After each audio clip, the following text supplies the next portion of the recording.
Buenas tardes. Vamos a comenzar. Gracias por venir y saludamos a los que estáis aquí presencialmente. Saludamos a todos aquellos que están conectados a través de streaming, que gracias a la universidad pues, se puede hacer esta conexión. Y pues saludamos también a los que estén conectados y sean por la Fundación Persona y Justicia, que se conectan para escuchar a su presidente, lo cual está bien, ¿no? Hoy celebramos esta conferencia, Espiritualidad y Compromiso Social, Caminar hacia la Paz, dentro del ciclo que organiza Caminando en Red. Y pues lo va a liderar Esteban Velázquez. Y me ha tocado presentarle, pues te voy a presentar. Brevemente, porque Esteban se presenta solo y, por otro lado, durante pues, su charla y su conferencia pues, saldrán muchos elementos de su recorrido, ¿no? Pero sí resaltar algunos aspectos. Jesuita, nacido en Las Palmas de Gran Canaria, entró en la Compañía de Jesús en el año 64, ¿no? Hace ya algún tiempo. Varios hitos de su recorrido. En unos primeros momentos en la Compañía de Jesús, una vez terminados sus estudios o durante sus estudios también, pues empezó a participar del movimiento Misión Obrera con otros sacerdotes de la Compañía de Jesús y otros sacerdotes en la Iglesia, este movimiento que unía trabajo con pastoral, con presencia en parroquias y que trabajaba en acompañar desde el propio trabajo a todos aquellos que pues en aquel momento, en aquellos tiempos, se ganaban su vida trabajando sobre todo en lo manual, ¿no? En esfuerzos manuales. Pero sí de este periodo me gustaría resaltar que en el año 75, por determinadas reivindicaciones relacionadas con la libertad sindical, pues estuvo en la cárcel, un tiempo. Después fue destinado a El Salvador en tiempos de conflicto y de guerra. No olvidemos que Esteban Velázquez Guerra es su segundo apellido.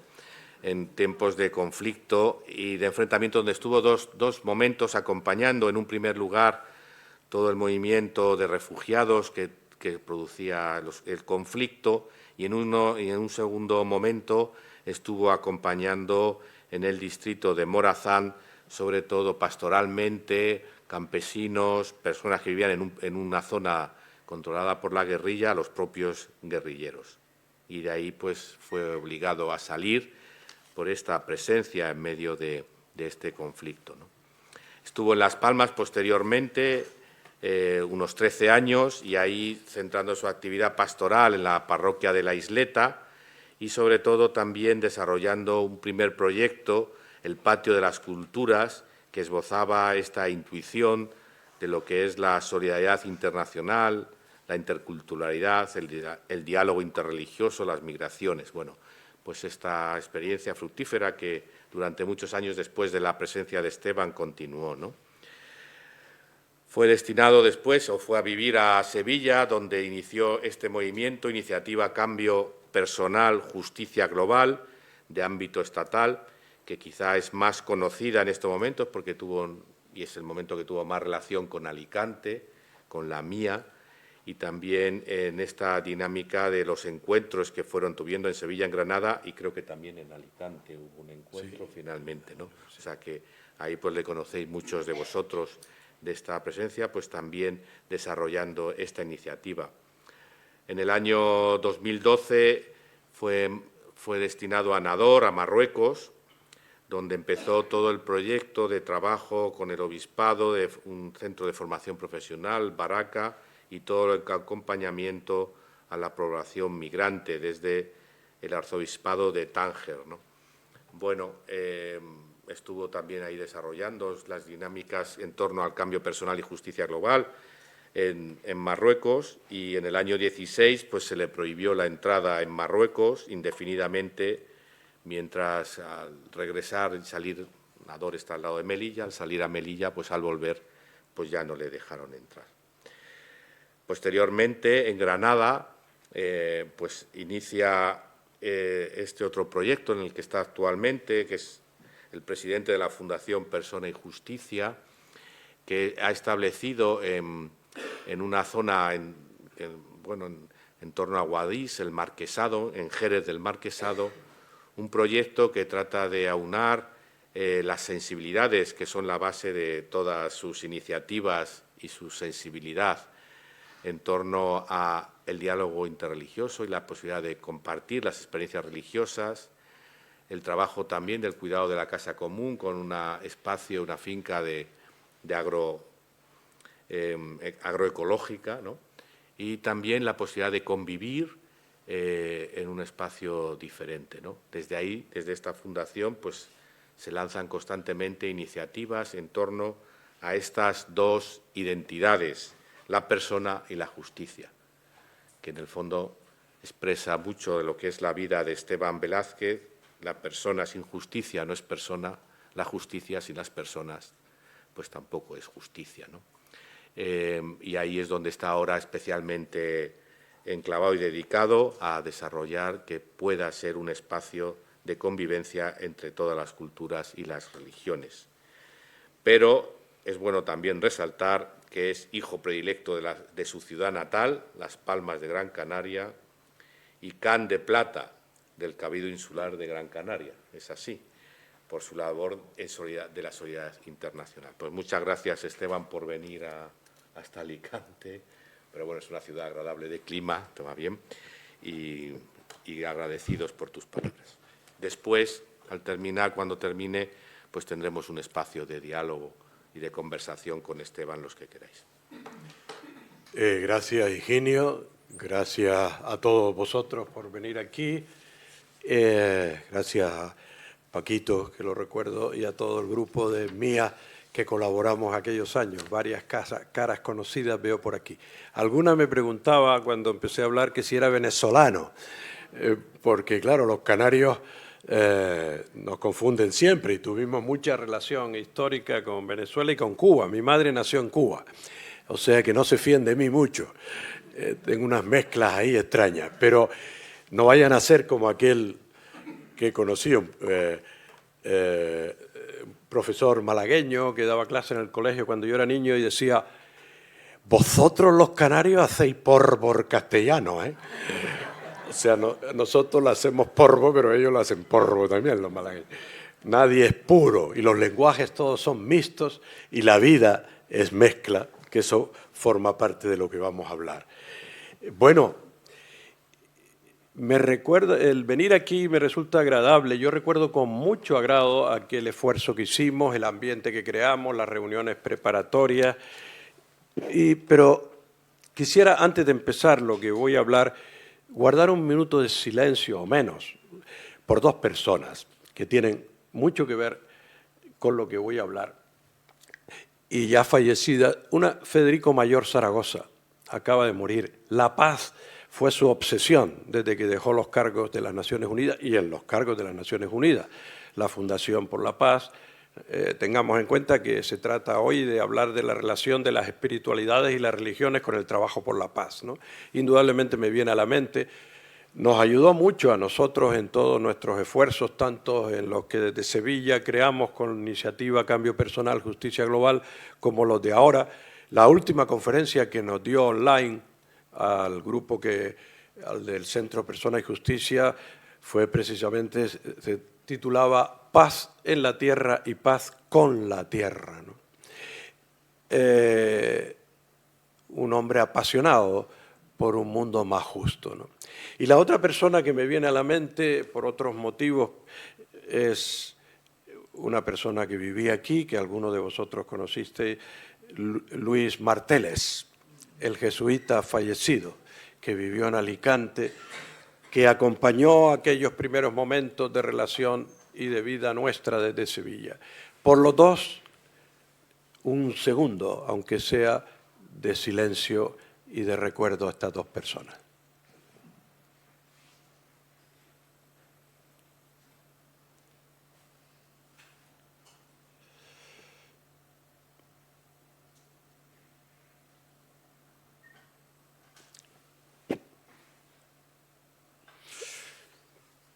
Muy bien.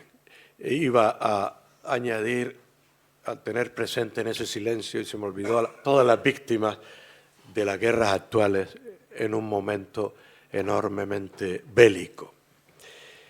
Se trata de relacionar espiritualidades, religiones con el trabajo por la paz. Y para ver que esto tiene importancia para el futuro de la sociedad, quisiera hacer 3 consideraciones previas. Primero, tenemos que superar nuestros esquemas mentales que siguen siendo eurocéntricos en muchos aspectos o occidentalcéntricos. Quiero decirlo así, ante el fenómeno de las religiones me refiero. Cuando Europa era hace siglos mayoritariamente cristiana, se empeñó en transmitir el cristianismo por todos sitios, incluso, diríamos, imponiéndolo, y no concebía que hubiera sociedades con otro tipo de pensamiento religioso. Se dudaban si el indio tenía alma, decían algunos teólogos, o no. Bueno, entonces quiso imponer sus esquemas mentales europeos al mundo entero.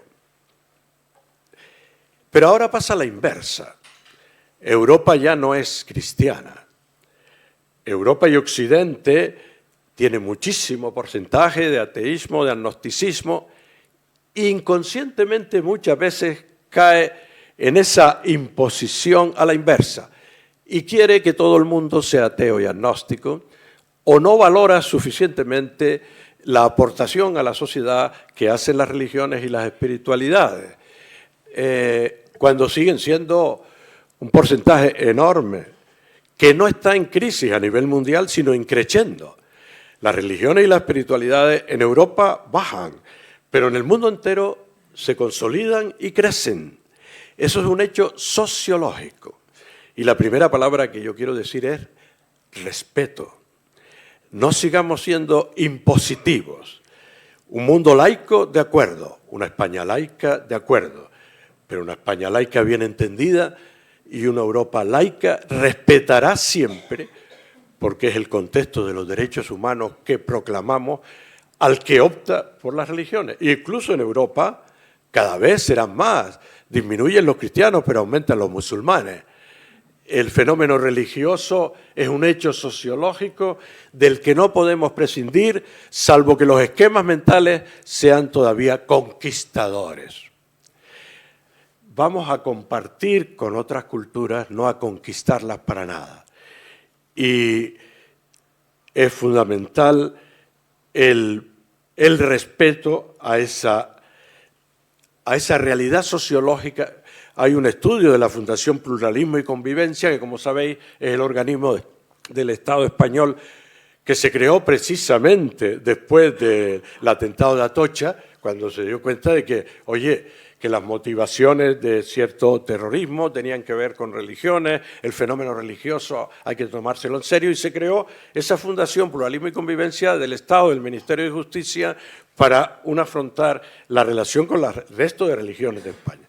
Bueno, pues ahí hay un estudio y siempre presenta cómo es el estado mundial de las religiones, y a nivel global aumentan, no están en crisis como Europa, aumentan, con lo bueno y lo malo que sostiene y la ambigüedad. Es un hecho sociológico.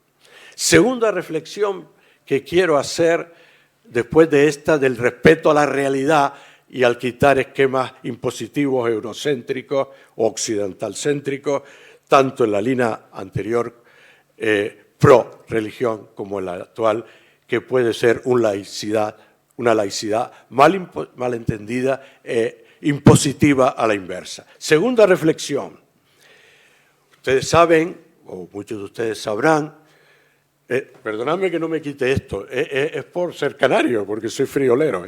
No sé, pero bueno, yo creo que ya es una cosa. El fragor del combate. Ya el calor compartido.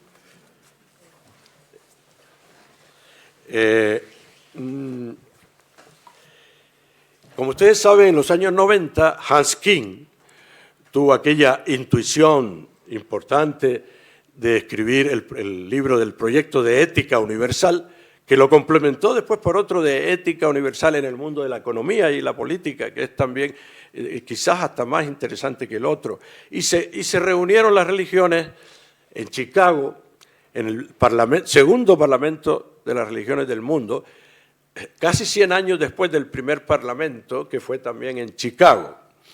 Y entonces, casi el eslogan, como sabéis, bueno, eso se ha retomado y cada 4 años se reúne de nuevo el Parlamento. El eslogan de King era que si no hay paz entre las religiones, no habrá paz. Es verdad, totalmente de acuerdo, pero yo quisiera añadir una segunda reflexión que también me parece verdad. No se trata solo de que haya paz entre las religiones, sino que si las religiones no se ponen de acuerdo para luchar por la paz, no solo entre ellas, sino en el mundo, tampoco habrá paz. Con la pasividad de las religiones ante el fenómeno de las guerras o de la falta de paz, que no son solo la guerra, no habrá tampoco paz. Por lo que les decía antes, que es un hecho sociológico enorme en el mundo. Fíjense,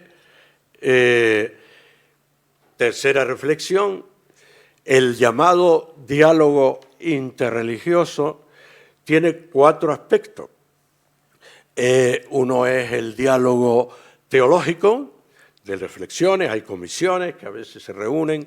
Otro es el diálogo de la vida, pues compartir la cotidianidad. Otro es el diálogo de la oración, como los encuentros de Asís. Pero hay un cuarto objetivo que yo le llamo el huérfano. Es el diálogo de la acción. De acción conjunta de las religiones. Por la paz, acción. No reflexión, teología, oración y vida. Sino acción, nulo.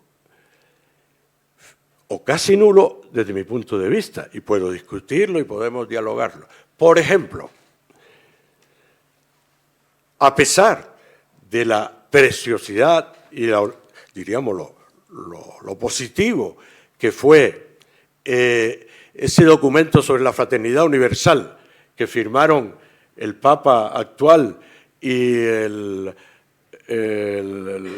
director de la Universidad de Egipto, no me acuerdo el nombre exacto, sí, el gran imán Al-Azhar Ahmed Al-Tayeb. Ese precioso documento, a pesar de todo eso, en la guerra de Gaza no ha habido ni una sola declaración conjunta de las 3 religiones más implicadas en el conflicto. Sea las religiones abrahámicas llamadas cristiana, musulmán y judía, ni una sola declaración de las 3. El papel de colaboradores por pasividad con las situaciones bélicas de este mundo que están teniendo las religiones es enorme. La responsabilidad histórica, teológica y ética que tenemos es enorme.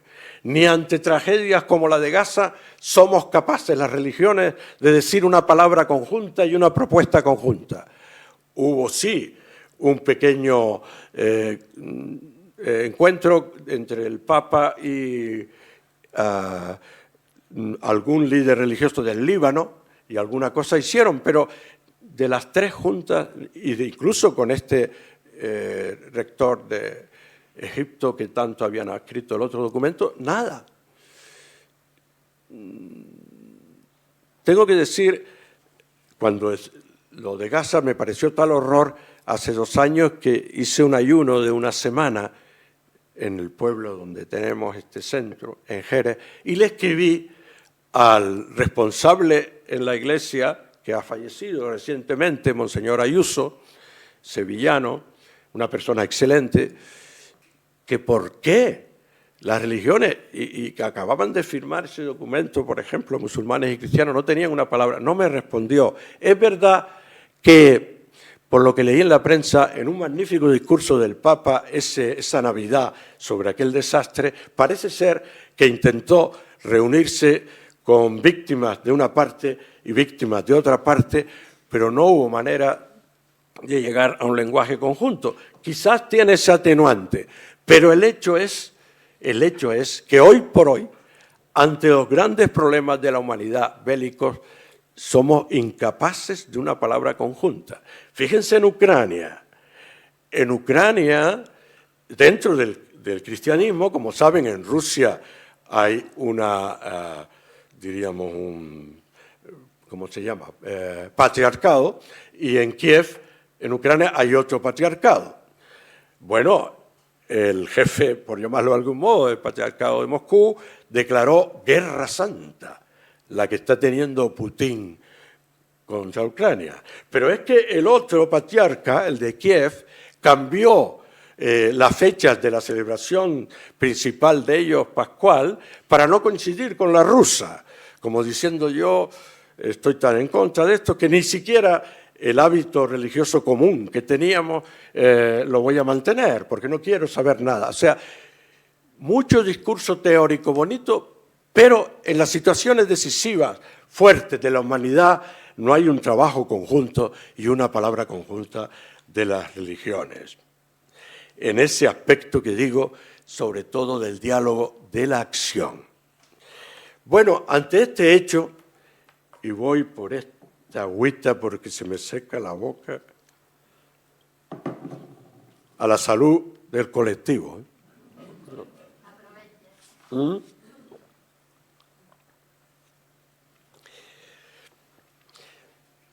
Para hacer algunas propuestas, que quisiera además no alargarme demasiado, pero ser concreto, voy a hacer algunas reflexiones previas.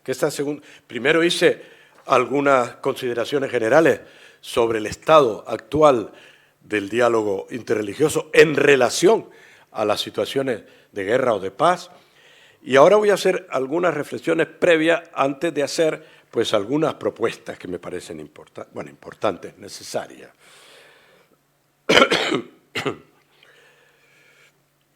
Una pregunta. ¿Qué hay del pacifismo? ¿Ha muerto el pacifismo a nivel mundial? ¿Por qué digo esto? Bueno, yo creo que está bastante muerto. Fíjense ustedes que incluso en estas manifestaciones y acciones que hemos participado todos, o muchos, por la guerra de Gaza, me decía un compañero una vez, oye, ni una vez he oído el grito no a la guerra, que era el grito en la guerra de Irak. ¿Se acuerdan? El no a la guerra, aquel incluso día común de toda la humanidad que tuvo conjuntamente por la paz. No. Aquí no es el no a la guerra, aquí es otras cosas legítimas, pero no el no a la guerra. Aquí es, bueno, desde el río hasta el mar, o tal, que se respete la identidad palestina, etcétera, etcétera. Pero la mentalidad pacifista de que acabemos con la guerra no está en el ambiente. Está en el ambiente otros objetivos legítimos, pero el no a la guerra está en crisis.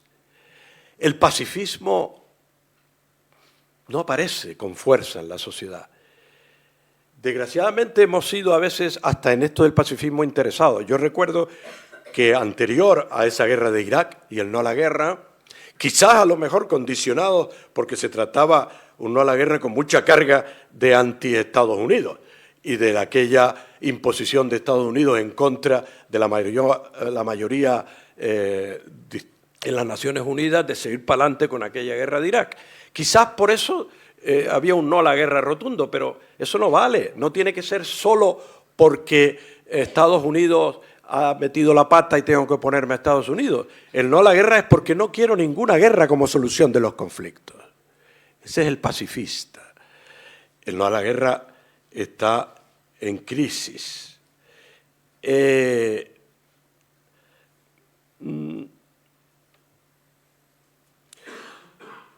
Me pregunto, ¿hay alguna guerra justa? ¿Hay alternativas siempre a la guerra para la solución de los conflictos? A Gandhi le preguntaron una vez, bueno, muy bien lo que usted está haciendo por aquí. Pero si usted se hubiera enfrentado con una situación en Europa como la que había cuando Hitler, ¿qué hubiera hecho usted? ¿Qué opina? ¿Cómo su pacifismo hubiera tenido alguna palabra de respuesta ante una situación? Y él respondió, como hacía Jesús muchas veces, con otra pregunta. ¿Me garantiza usted, puede garantizarme usted, que si en Europa, en ese momento previo a la guerra mundial, hubiera habido un movimiento pacifista como el que yo he creado en la India, que era muy particular, no era teórico del pacifismo, era aldea por aldea, era crear un movimiento desde las bases? ¿Hubiera usted garantizado que un movimiento así no hubiera frenado a Hitler con menos muertes que la Segunda Guerra Mundial? ¿Me lo puede garantizar? La respuesta no es nada fácil. Lo que fallaba era un movimiento pacifista fuerte. Si no existe, no podemos hablar de hipótesis. Por lo tanto, diríamos, no está tan claro que sea utópico el pacifismo porque no hay movimiento pacifista sólido.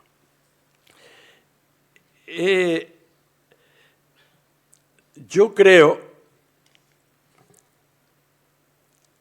yo me acuerdo, perdón, una alusión personal, es que estoy saliendo de una gripe que no he salido del todo. Esa no era la alusión personal, sino la que voy a hacerle ahora. Cuando yo estaba viviendo con la guerrilla de El Salvador, que viví 4 años con ellos, sería largo de contar por qué. Me encantaría contar por qué algún día despacio, pero el hecho es que estaba allí como capellán, jamás cogí un arma, no a la guerra lo mantenía, discutía con ellos y hablaba a la vez que los acompañaba, porque yo pensaba que era una contradicción de la Iglesia tener capellanes de un ejército y abandonar otro ejército, cuando además no es que el otro fuera tremendo, el que fue peor fue el del gobierno, y el 75% de las violaciones de derechos humanos, según el informe de las Naciones Unidas al final de la guerra, fue del ejército gubernamental, no fue de la guerrilla. Y tienen todo el derecho a ser acompañados espiritualmente, cuando además sus ideales eran mucho más puros y más limpios que los del ejército falsamente democrático de aquel El Salvador. Bueno, pero yo hablaba con los guerrilleros y decía, mire, a pesar de que en el caso de ustedes creo que se cumplen las condiciones que Pablo VI ponía, me parece que era en la Populorum Progressio, para una insurrección. Pablo VI decía, hay un derecho a la insurrección armada cuando hay como decía, una tiranía, primero, una tiranía evidente y prolongada. Segundo, cuando se han agotado todos los medios pacíficos razonables para solucionarlo. Y tercero, cuando el mal que se prevé que va a producir la guerra no es superior al mal existente. En ese contexto, ellos tenían toda la razón en sublevarse. La historia les dio la razón.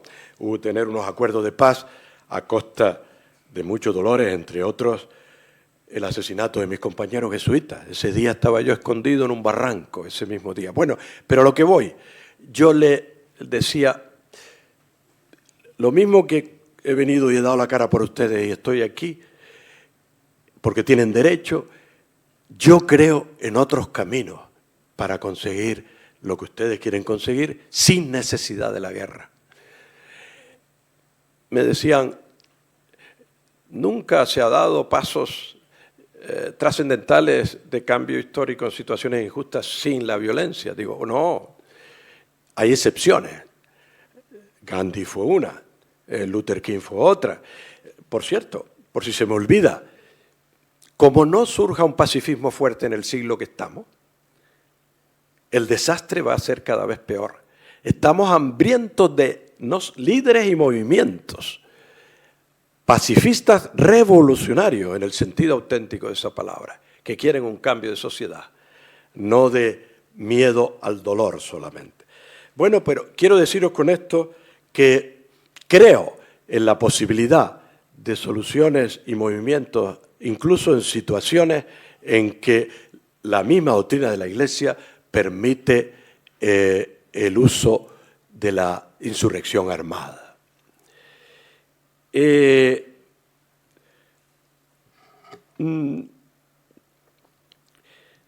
Dice un escritor frecuente del País, que Asset, me parece que era el nombre, que en cierto sentido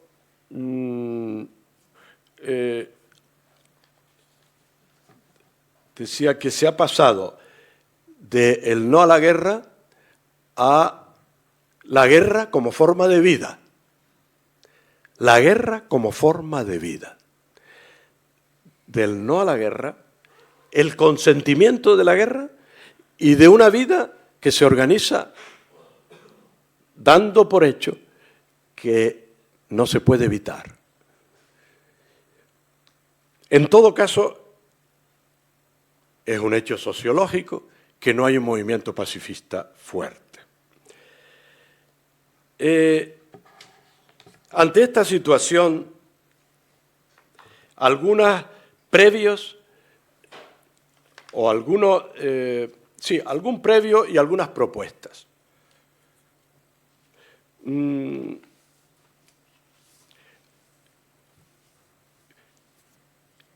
encuentro de una solución pacífica a los conflictos pasa necesariamente por un cambio radical ante la actual gobernanza mundial. O hay un cambio de modelo de gobernanza mundial que pueda permitir un pacifismo, o no hay futuro para el pacifismo. Trataré de especificar algunas de estas cosas.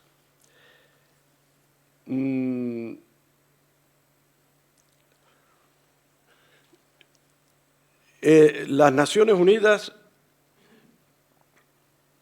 es la negación de la democracia en gran parte. Mientras exista un poder de veto en el Consejo de Seguridad, mientras exista un Consejo de Seguridad que impone su voluntad sobre una Asamblea General de todos los países del mundo,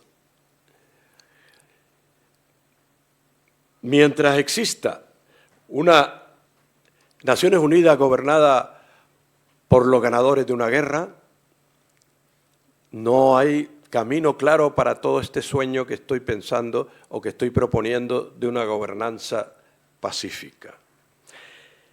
Pasa necesariamente el futuro de la paz por una reforma radical de las Naciones Unidas. Ha habido varias propuestas, incluso desde el seno de las Naciones Unidas, pero todas desechadas. En la Cumbre Mundial de las Naciones Unidas, el Cumbre del Desarrollo en Copenhague en el año 1997, la misma equipo técnico o estudioso de las Naciones Unidas propuso varias fórmulas concretas, 2 consejos de seguridad también ecológicos, un poder de veto en determinadas situaciones, etc. Federico Mayor Zaragoza hizo varias propuestas, una asamblea general que tuviera una participación gubernamental y otra ciudadana de los movimientos ciudadanos del mundo. José Esquinas, otra persona entrañable para mí, hizo otras propuestas también de cambio de las Naciones Unidas, pero ninguna ha llegado. Las Naciones Unidas, a pesar de que son absolutamente necesarias, es una dictadura de los ganadores de una guerra. Y la última palabra la tienen los ganadores de una guerra. Mientras eso no se solucione, no hay una solución radical. Ante todo esto, algunas propuestas y algunas reflexiones también más, diríamos, espirituales, si se quiere el nombre.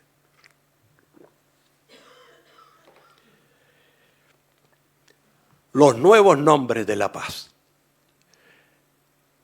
En este contexto que os he explicado, para mí, una palabra clave que ha salido gracias a un jurista italiano, Ferrajoli, es la Constitución Mundial. Ya no basta acuerdos, hay que ir a la primera Constitución Mundial. Y lo tiene estudiado, ¿eh?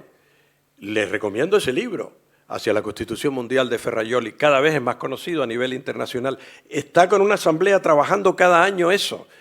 Una Constitución Mundial, algo vinculante para todos los países. Actualmente las Naciones Unidas se encuentra, y cualquier esfuerzo internacional universal, con la omnipotencia de decisión de cada nación. Los Estados-nación tienen un recorrido corto. Nacieron en el siglo XIX, nacieron en un contexto determinado, pero no son la solución para un contexto tan internacionalizado como el actual. Nunca ha habido un mundo tan globalizado con un poder de decisión menos globalizado. Entonces, hay que tomarse en serio la posibilidad de ir a algo más que las Naciones Unidas, o una Constitución Mundial que dé soporte a esas Naciones Unidas. Hay que ir, segundo lugar, a tribunales internacionales con pleno poder sobre los países-Estado. Esto también lo he vivido más directamente y les puedo decir a qué me refiero. Por ejemplo, toda la problemática de migración que viví muy de cerca cuando viví en Nador, en Marruecos, y ante la problemática tremenda que se creaba y que en aquellos momentos, para mí cada vez estaba más claro que o las decisiones a tomar en esa situación dependían de un tribunal internacional, pero no ni de Marruecos ni de España, sino de un tribunal nacional independiente, o no hay solución. La ONU dio algunas declaraciones, pero claro, era omnímodo, y sigue siendo omnímodo el poder de Marruecos o de España para decir sí o no a las recomendaciones de las Naciones Unidas. ¿Por qué no crear un tribunal penal internacional sobre delitos migratorios con plenos poderes sobre los países?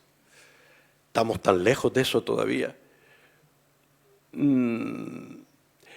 Porque incluso se creó un tribunal internacional que se creó en los acuerdos de Roma del siglo pasado para delitos de guerra internacionales, pero nació cojo, porque una serie de países, entre otros la mayoría de los potentes, Estados Unidos, Rusia, China, no firmaron, y por lo tanto los acuerdos que allí se tomen no implica a esos países que son los que deciden en estos momentos mucho de la situación mundial.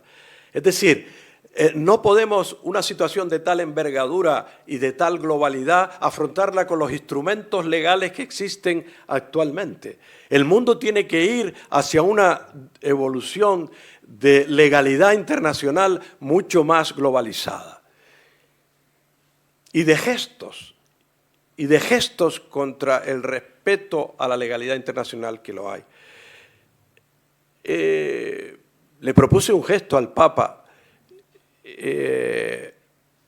Bueno, me respondió la comisión correspondiente que no era procedente, pero por lo menos lo estudió. Digo, fíjense, si además de las grandes declaraciones sobre la migración,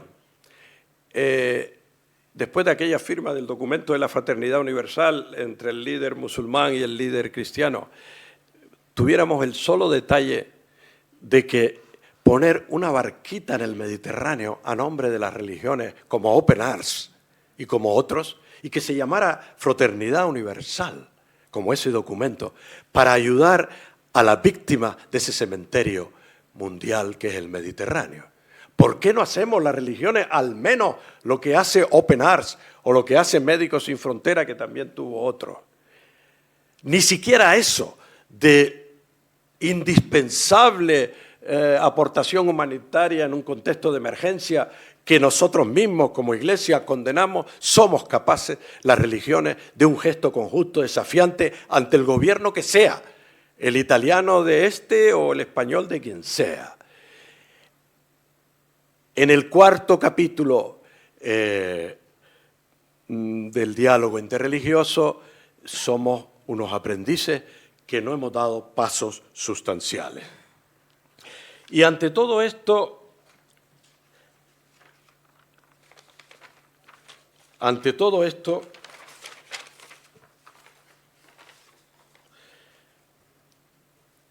y después de la crítica, ¿qué debemos hacer? ¿Qué podemos hacer desde las espiritualidades y las religiones? Primero, apoyar estos cambios de estructura internacionales que se requiere para un mínimo de estructura mundial, paz y justa, desde las religiones. Apoyar la iniciativa de la Constitución Mundial en los foros de diálogo interreligioso, apoyar la Constitución Mundial, apoyar tribunales internacionales sobre los países-estados, conjuntamente. ¿Qué Dios es en el que creemos que malutilizamos la palabra paz sin pringarnos las manos en compromisos proféticos concretos ante las estructuras, a favor de las estructuras indispensables para crear un nuevo orden internacional justo? Y quisiera decir que no es solo apoyar estos cambios, diríamos, estructurales indispensables, sino que para esto se necesita una inmensa tarea de educación. Y aquí quiero traer también a la mente la ganadora del Premio Príncipe de Asturias de una ocasión, Marta Nussbaum, hablaba de la importancia de la educación de los sentimientos, no solo de las ideas. Nadie cambia solo por ideas, si no va unido. El libro de Hans King, de Ética Universal, me acuerdo que una de las cosas que hacía era analizar cuáles fueron los motivos de aquella época del bubble gum, de la burbuja económica que se creó en Estados Unidos y aquella gran crisis económica. Y eran motivos nada racionales, fueron emocionales. Entonces, diríamos que habría que crear un enorme esfuerzo educativo conjunto de las religiones para crear una infraestructura educativa común ante la globalidad del desafío que existe. Fíjese que ni siquiera las Naciones Unidas, el Centro de Educación por la Paz, que está creo en Dinamarca, tiene fuerza suficiente. Pero después no son nada en la educación habitual de la gente cada día. Pero en España también han fracasado intentos que fueron muy bonitos de una educación por la paz, por la cooperación y el desarrollo. Ustedes se acuerdan la LOCSE y se acuerdan aquellas carpetas que Intermón creó para educar en el aula por la paz, por la cooperación. Fracasó. No había una preparación suficiente entre los mismos enseñantes para tomarse aquello en serio. Y entonces seguimos con una educación bastante tecnócrata que no toma con la seriedad que se debe los grandes desafíos mundiales. Pero, para no alargarme demasiado, quiero hacer una propuesta concreta y una consideración también, que serán mis consideraciones finales, sobre la importancia que tiene para llegar a esos logros de un cambio estructural ante la paz promovido desde las espiritualidades, o diríamos a las que se añaden las espiritualidades, que es la importancia del papel de la mujer en esta lucha que se avecina, si queremos cambiar el mundo. Si no, seguirán controlando el mundo los de siempre. Es una larga historia. Hay un librito que les recomiendo, que no sé, creo que no está, sobre el papel que tuvieron las pacifistas europeas en la Segunda Guerra Mundial, pero que hace un recorrido no solo por la Segunda Guerra Mundial. Me impresionó, pero después he leído más cosas. Realmente, la educación para la paz, que abarca la mente y el sentimiento, tiene mucho que ver con que oigamos el movimiento feminista en muchas de sus dimensiones no consideradas suficientemente en el trabajo por la paz. Voy a citar solo 4 mujeres y 4 reflexiones sobre esta problemática. A partir de ese libro que me regaló una feminista Bueno, primero quiero citar previamente a una filósofa, Victoria Sendón, a lo mejor le suena, es española, vivía en Ronda, no sé si sigue allí. Ella dice que estamos todavía en un contexto de patriarcado, y es verdad, y que la lógica del patriarcado es la lógica del pastor que une grandes rebaños silenciosos bajo su cayado. La lógica femenina, según ella, es más bien la lógica de la agricultura, es la lógica de lo posible y lo necesario, no de lo omnipotente, es la lógica para mantener la vida.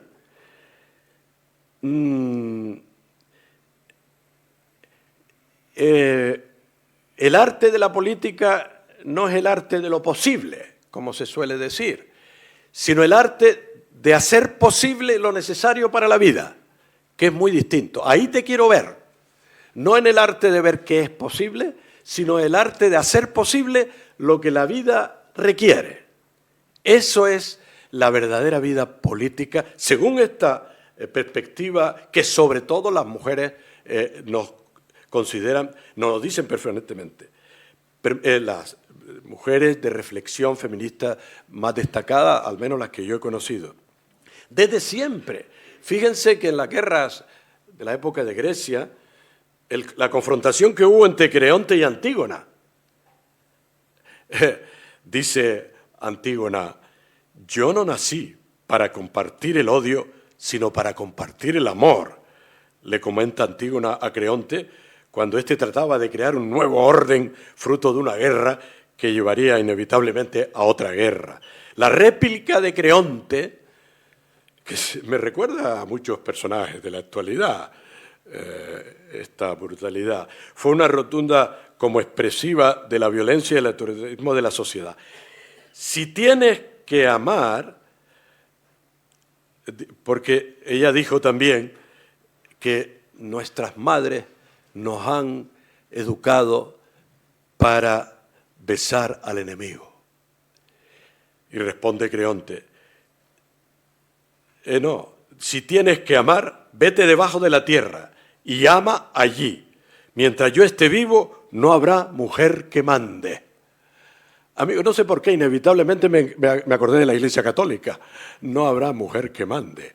A pesar de los avances, son timidísimos. Y este mismo Papa, timidísimo en este punto. En otros los alabo, pero en este punto, ¿por qué no el diaconado? ¿Por qué no el sacerdocio? ¡Ya! ¿Que crea un problema? Pues claro que crea un problema, como el Evangelio crea problemas. Es decir, pero no quiero definirme, no quiero desviarme. Lo que quiero decir que la sensibilidad femenina nos recoge aspectos fundamentales.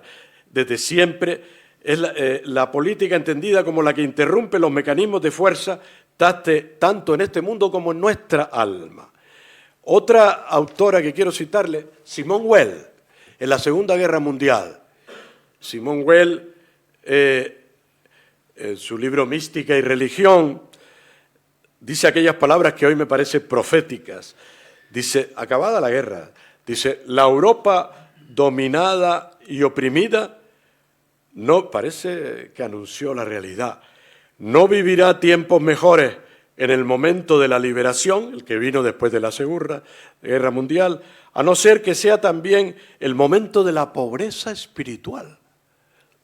Caramba, textualmente lo de la bienaventuranza. Bienaventurados los pobres de espíritu, porque de ellos alcanzarán la paz. Es decir, que hace falta un cambio interior para ser un artesano de esa sociedad que nos espera. Y quiero citar, para no alargarme, una más cercana a nosotros, como es María Zambrano. María Zambrano, la autora malagueña, tiene un precioso texto sobre la necesidad de la piedad, otra palabra denostada, a veces despreciada, pero clave para crear ese nuevo paradigma que lleve a un cambio estructural radical. Dice, la piedad, la empatía con lo que nos rodea, es la matriz del sentir. Quizás el sentimiento inicial, el más amplio y hondo, algo así como la patria de todos los demás, madre de todos los sentimientos amorosos, el sentir verdaderamente fraternal del ser en estado naciente, de la criatura ahogada por la arrogancia de la razón, con que cada individuo moderno ha impuesto su dominio sobre la realidad, reduciéndola a cosa. Desde la piedad, desde la política concebida como el arte de que sea posible lo que la vida pide, desde ese paradigma educacional, desde el sentimiento hasta la razón, puede que surja un nuevo movimiento pacifista alternativo al bellicismo actual. Sumemos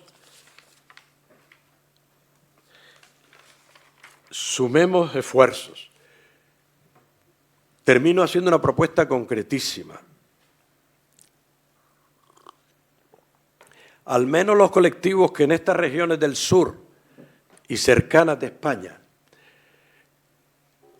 unimos el sentimiento espiritual y religioso con el sentimiento de lucha por un cambio radical de la sociedad, ¿por qué no nos reunimos al menos cada 2 años para reflexionar cuál puede ser nuestra aportación colectiva al cambio estructural que el mundo necesita?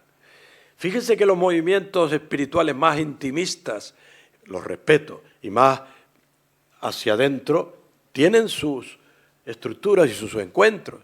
Viento Sur en Málaga es un encuentro que hay cada año, cada 2 años, y ellos siguen constantes.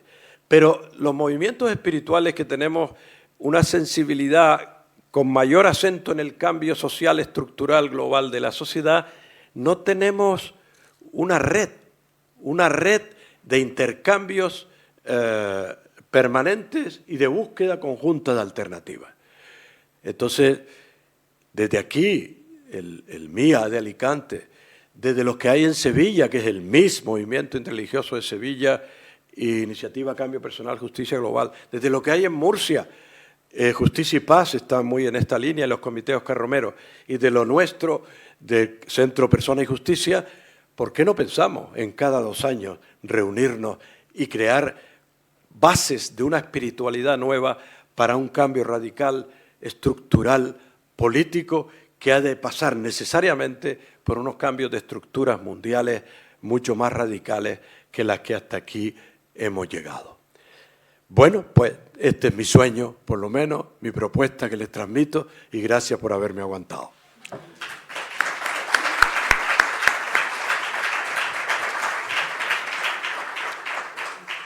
Por supuesto.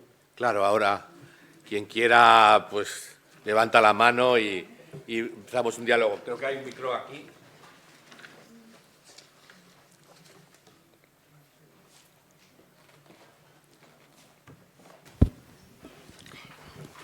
Bueno, primero muchas gracias por la conferencia, aunque me ha parecido un poquito pesimista, pero bueno, ¿qué vamos a hacerle? Pero yo quería hacer dos anotaciones muy pequeñas. Frente al tema de la mujer, se nos ha olvidado que ahora manda en el mundo un enviado de Dios, porque según él le ha salvado para salvarnos. Pues la única que le sentó en un sitio y le dijo las verdades fue una mujer de 60 años en Washington, una obispa de la iglesia, donde él tuvo que aguantar con muy mala cara y luego con muy malos modos. Lo quiero decir porque evidentemente las mujeres sí aparecemos, lo que pasa es que no he oído que la nombrara, a esta mujer que acaba de llamarnos a todos al orden, ¿no? Sobre todo a él, hablando de misericordia. Y otra cosa que no tiene mucho que ver, es que frente al tema del no a la guerra, cuando decíamos no a la guerra, decíamos no a entrar en una guerra. cuando yo por lo menos he salido por el tema de Gaza, he salido contra un genocidio, no contra una guerra. Entonces, a lo mejor por eso no se oía tanto lo de la guerra y sí lo del pueblo palestino. Bueno, solamente eso. Lo demás, fenomenal todo, y si se pueden reunir cada 2 años, pues, o cada uno, pues mejor. Algo mejoraríamos. Muchas gracias. Gracias. Oímos un par de... Sí, dos. un par de preguntas, Sí. de cuestiones.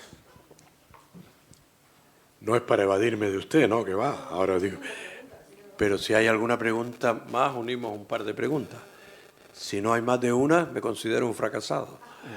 Aquí no. Gracias por la reflexión, genial. Y habla de pacifismo y de religión y espiritualidad y tal, pero no habla de nada de economía. Y yo creo que eso está en la base, no solo de la Iglesia y de los movimientos en la Iglesia, cuántos se mueven porque hay dinero o porque no hay dinero, sino además de los estados, de la política, de lo que está pasando en América y también en Europa y en España.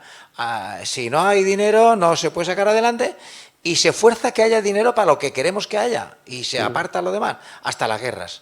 Yo he hecho en falta una palabra, por favor. Bueno, pues yendo por la primera. Mire, no es para... hay una tercera. Sí, hay una tercera allí, sí. Una tercera. Hola, buenas. Me surgía la duda sobre el supuesto tribunal universal ese que planteabas. Me parecía muy interesante, pero tenía la duda de si realmente podríamos conseguir que fuese un tribunal neutro y que no se dejase llevar por intereses políticos o personales. Porque una parte de mí piensa que al final, ostras, todo se corrompe, al final sería lo mismo que ya tenemos, de lo que nos quejamos de las Naciones Unidas, tal. Pero otra parte de mí dice, si no tengo fe yo, ¿quién la va a tener? Entonces, ¿cómo podríamos llegar a conseguir ese tribunal que realmente fuera neutro, sin intereses políticos de por medio? Que de verdad supliera las necesidades de las que hablabas. Bueno, si respondo a esto. Bueno, no crea que es por evadirme. Tenía escrito el nombre de la obispa y lo iba a citar después de la última que le vi, de María Zambrano. Y se me pasó. Ciertamente es un símbolo de cómo a veces desde la sensibilidad femenina surge un desafío profético y además con una serenidad que lo hizo tremendo. Tiene usted toda la razón, que podía haberla citado y de hecho quise citarla, pero se me pasó. Lo del no a la guerra...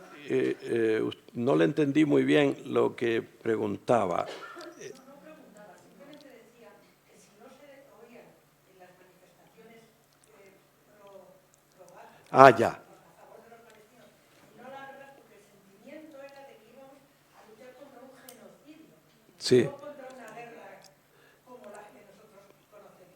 Sí. Cuando decíamos no a la guerra, no queríamos que nos metieran en una guerra. Sí. Sí. Es comprensible, yo estaba en esas manifestaciones, que el acento estuviera puesto en el no al genocidio. Pero yo creo que un verdadero pacifista nunca se olvida del objetivo del no a la guerra y que incluso en esos contextos, en definitiva, son víctimas de una guerra, ¿no? Y mantener los dos objetivos, el concreto del no al genocidio. Pero es que, aunque no hubiera genocidio, algunos estamos en contra de la guerra como solución habitual, ni habitual ni no habitual de los conflictos. A mi juicio no sobra, son opiniones que cada uno puede tener. Es comprensible perfectamente, pero amigo, qué difícil es que ha sacado un tema qué difícil es la imparcialidad. Yo estaba en contra y estoy del genocidio, pero también a la misma vez comentaba con mis amigos musulmanes, mira, lo del 7 de octubre tampoco me pareció una acción que contribuyera a ninguna solución política ni pacífica determinada. Creo que fue también algo que tenéis que haceros una autocrítica. Eso fue también una masacre. Y entonces me respondían con algunas reflexiones que me dejaban un poco perplejo. Decían, no. Fíjate que la mayoría de las víctimas de allí que murieron no fue por el ataque de Hamas, sino fue por la aviación israelí que pasó y mató a casi... Ya me sonó aquello. Digo, bueno, y los que estaban en los kibbutz también, dice, no, es que eran todos, eran militares disfrazados, también me pareció. Es decir, el no a la violencia, al menos la que yo quiero hacer, es muy radical. No al genocidio, no al 7 de octubre y no a cualquier intento de solución armada a los conflictos humanos. Bueno, pues si no se duda, es legítimo que alguno lo dijera también, ¿no? No salía tanto, ¿no? El pacifismo, a mi juicio, es una oposición radical a toda solución bélica a cualquier conflicto humano. Segundo, lo de la economía, que lo debía haber citado más, tiene razón, solo lo cité una vez cuando cité el segundo libro de King. Después de Ética Universal, escribió un libro magnífico concretando en el mundo económico y político cómo se podía llevar a efecto esa ética universal. Y solamente hice esa alusión. Pero indudablemente que si no entramos en las entrañas de la economía para buscar ahí también el respeto al universalismo y a la democracia en la economía, fíjense que, por ejemplo, en esa cumbre, una de las propuestas que salió en la cumbre de Copenhague es la creación de un tribunal internacional contra los conflictos, en los conflictos económicos, con un poder de decisión sobre los conflictos económicos internacionales a que se sometieran los países. El tribunal internacional, fíjense, en el comercio internacional. Eso es la ley de la selva, ¿no? No hay ningún organismo con poderes reales para buscar soluciones. Totalmente de acuerdo que el afrontar la economía desde una perspectiva pacifista tiene unas consecuencias también inevitables y que deben ser estudiadas con toda seriedad. Totalmente de acuerdo y que podía haber desarrollado un poquito más. Tercero, me hablabas del Tribunal Penal Internacional y no entendí bien de cómo, la pregunta cómo era exactamente ante el Tribunal Penal Internacional. ¿Cómo? Eso, ¿cómo garantizar neutralidad, imparcialidad a la hora de resolver esos conflictos? Porque al final siempre van a haber intereses. Sí. Entonces, como que una parte de mí piensa que terminaría corrompiéndose, igual que ha pasado con las Naciones Unidas, pero otra parte de mí quiere creer que eso no pasaría. Pero claro, ¿cómo hacemos que no se corrompa? Sí, nunca estará garantizado en ningún esfuerzo humano la pureza de intención y la imparcialidad total, ni en los tribunales internacionales, ni en lo que he hablado de los cambios en la Iglesia, por ejemplo, ni en cualquier terreno. Nunca tenemos garantizado que el mecanismo va a ser respetado y va a ser llevado honestamente. Es un riesgo de todo lo humano, pero eso no elimina el esfuerzo que debemos hacer para crear mecanismos lo más imparciales posibles. Fíjense que se creó ese de Roma y, desgraciadamente, al no firmar, como dije, todos esos documentos, está juzgando a dictadores africanos, pero no juzga a dictadores y a hechos delictivos en la política europea o en Norteamérica o en América, ¿no? Para mí, Reagan fue, frente a Centroamérica, un dictador que tendría que haber pasado a un tribunal su política con Centroamérica. Realmente hay vacíos tremendos que llenar, pero ante lo difícil de crear tribunales imparciales, la solución no es, diríamos, renunciemos a crearlos, sino creémoslos lo más imparciales posible y lo más universales posible. Y en ese sentido, la humanidad está todavía en la prehistoria de su construcción democrática a nivel global. Nunca ha habido tanta intercambio global y a la vez con un poder tan concentrado. y por los caminos que vamos ahora, todavía con peligro de una concentración de poder en manos de la economía internacional más, diríamos, dictatorial, ¿no? Pero es el riesgo de todas las estructuras. A mi juicio sigue siendo necesario, pero evidentemente tiene riesgos. Había otra pregunta por aquí. Bueno, yo tengo así, estaba como un poco desanimada porque de alguna manera decía, bueno, si esto de la Constitución Universal pasa porque países que tienen ahora mismo una tendencia a la supremacía, renuncien a esa supremacía que ya tienen en las Naciones Unidas, como que me ha entrado así un bajón. Una bajona que Sí, sí. digo, tengo hasta ganas de llorar, digo, buf, no sé, eso. Sí, sí, sí. Claro, yo... Ahí hay preguntas. perdón, apunto la... No, dos para... Bueno, o como quiera.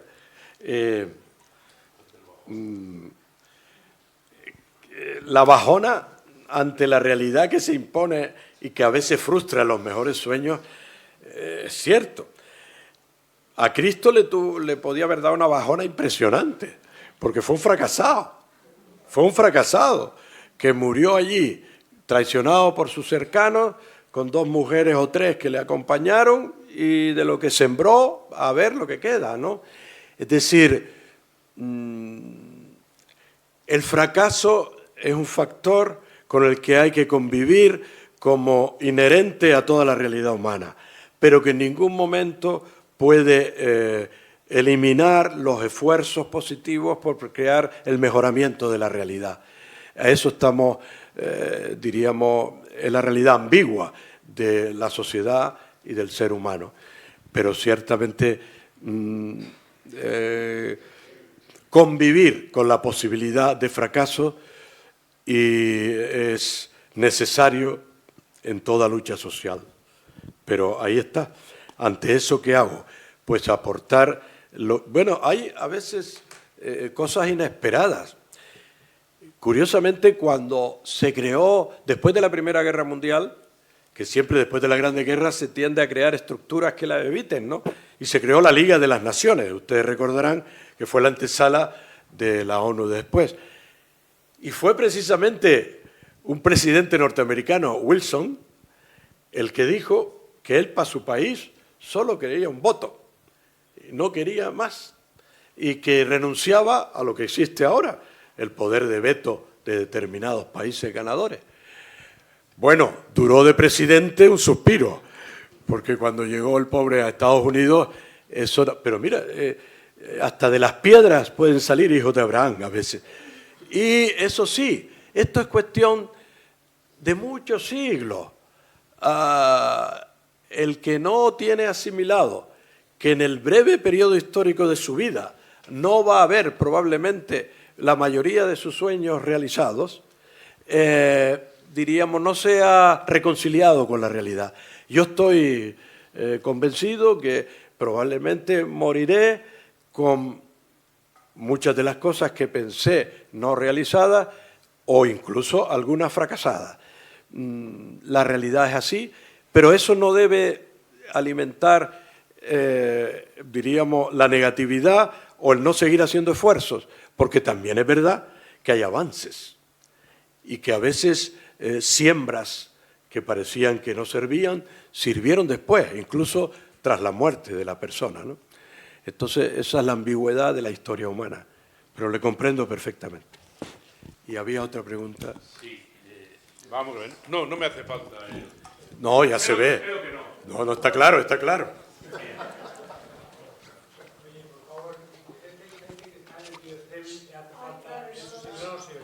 Sin problema, al servicio de... Lo que has dicho a mí me ha interesado mucho, porque incluso anoche estuve 1h30 escuchando a Santiago Agrelo. Hombre. En una conferencia. Viejo amigo. Sí.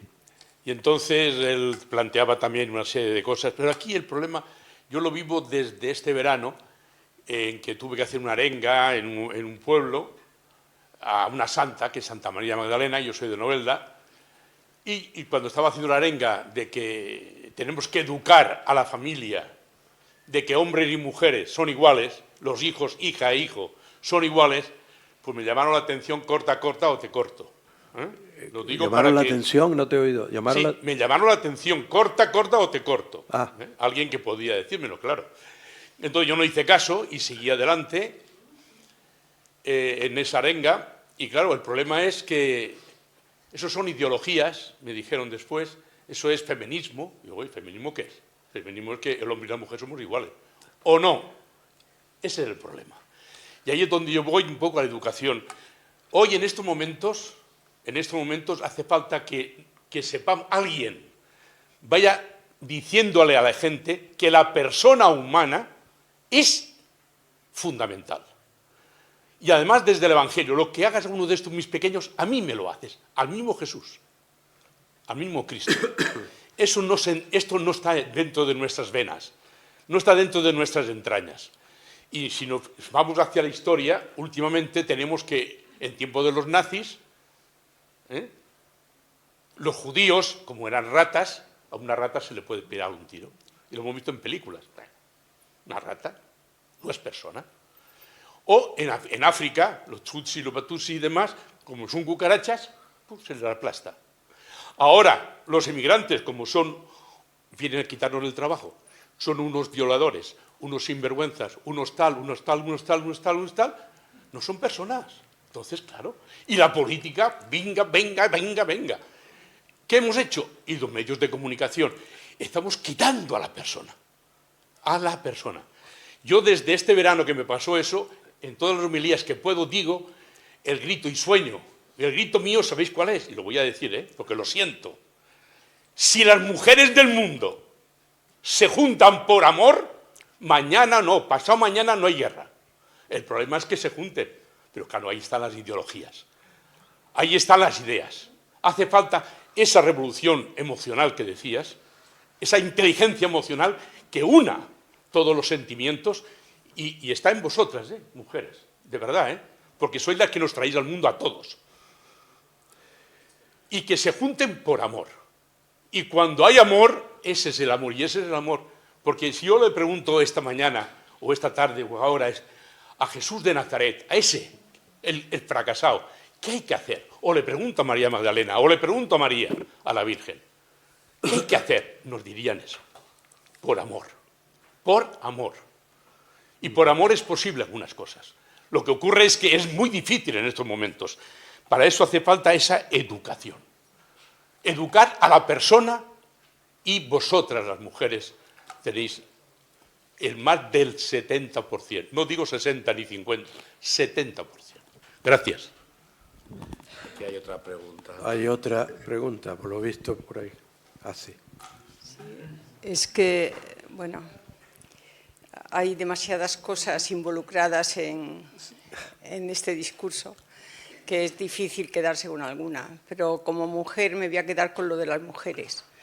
Y es que si la sociedad prescinde de un activo, de uno de sus activos más importantes, que es la mujer, por lo menos al 50%, supongamos, ¿no?, que estamos con los hombres, entonces está desperdiciando sus recursos, y eso es lo que se ha venido haciendo. Y en el seno de la Iglesia, pues eso se debería de reflexionar muchísimo, ¿no?, porque están perdiendo un activo importante en su pastoral y en su día a día y en su misión. Eso por una parte en cuanto a las mujeres.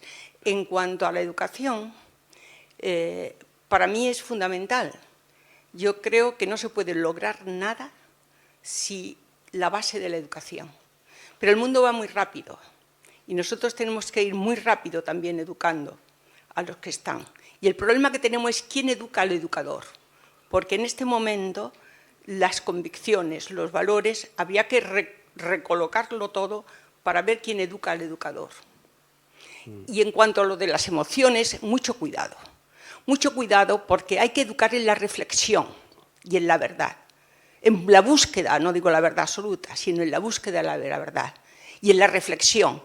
Cuidado con las emociones, porque toda la manipulación que tenemos mediática ahora mismo nos la están dando a través de las emociones. ¿De la? De las emociones. Cuidado con decir que eduquemos. Tenemos que tener una inteligencia emocional, que eso se ha puesto de moda, se puso de moda hace unos años, pero cuidado con educar a través de las emociones. Hay que educar a través de la reflexión y de la búsqueda del conocimiento.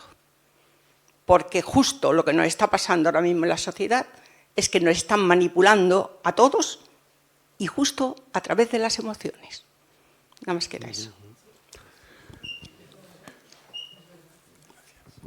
Bueno, pues evidentemente, respondiendo a la primera, de acuerdo. Ahora, los hombres nos toca nuestra parte, ¿eh? Es decir, esto o es mutuo o no hay futuro. Lo que estoy diciendo es que tienen una importancia tremenda el papel de la mujer porque ha sido relevante en la historia y porque tiene, de hecho, una visión de las cosas absolutamente necesaria. Pero eso no evade que esto es un baile a dos y que eso no puede de ninguna manera significar dejar la papeleta para que la mujer lo resuelva, sino todo lo contrario, tratar de enriquecernos por todo lo que aporta y aportar nosotros, ¿no? En cuanto a educar en la reflexión y en el sentimiento, pues las dos cosas evidentemente también son necesarias y somos mente y emoción, evidentemente. No hay que eludir, en momentos históricos o en determinados contextos culturales hay el peligro de incidir en una cosa en otra, pero las dos son, o diríamos, extrapolar una u otra, pero las dos son fundamentales, ¿no? Creo yo. No son los sentimientos, son las emociones. Las emociones, exactamente. La manipulación a través de la emoción. No son los sentimientos. Yo he hablado del amor. Sí. Yo he hablado del amor. Ya. Bueno, hay tiempo para alguna pregunta más, si alguien quiere, y si no, pues... Se me olvidó decir, no sé si no lo han pasado. Así nada. Que iba a pasar esto, pero lo puede hacer el que quiera aquí. Por los que quieran recibir información por el correo de las actividades que estamos haciendo desde ese centro de espiritualidad con el que sueño, porque que yo sepa, no hay ningún centro de espiritualidad en el mundo con estas dos características.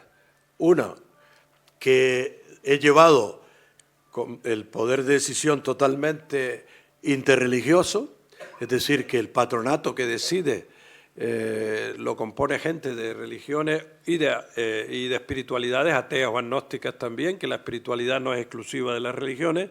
Y segundo, característica, que está especializado solamente en la dimensión social de las religiones y espiritualidades. Paz, justicia y ecología. ¿Qué aportamos a eso? Ese es el objetivo y como un símbolo de eso, no solo estamos construyendo un camping y un centro para reflexionar, sino un proyecto agroecológico que contribuya a esa acción social. Entonces, los que quieran recibir información de lo que hacemos y nuestras actividades o lo que fuera, pues poner aquí sus datos. Yo lo que puedo hacer es dividirlo en dos, para que no solo sea en un sitio. Y puede poner por ahí. Diga. La propuesta concreta que ha dicho, voy a hacer la propuesta, ya es que como tan larga que yo me he perdido un poquito. Ha dicho la propuesta, pues aunar, era como una especie de aunar todas las asociaciones, ¿o cómo era?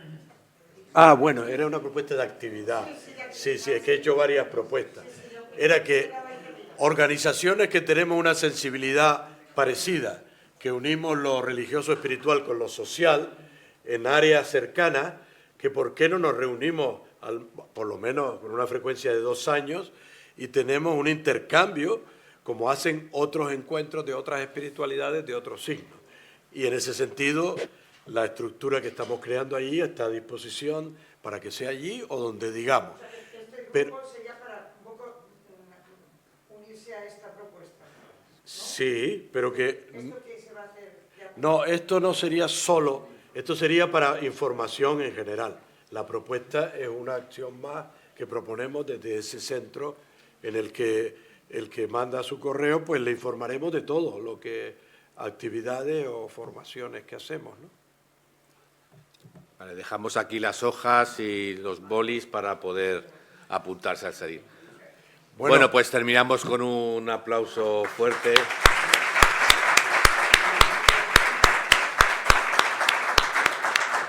próximo encuentro puede ser en Canarias, si quieres. Muchas gracias, Esteban.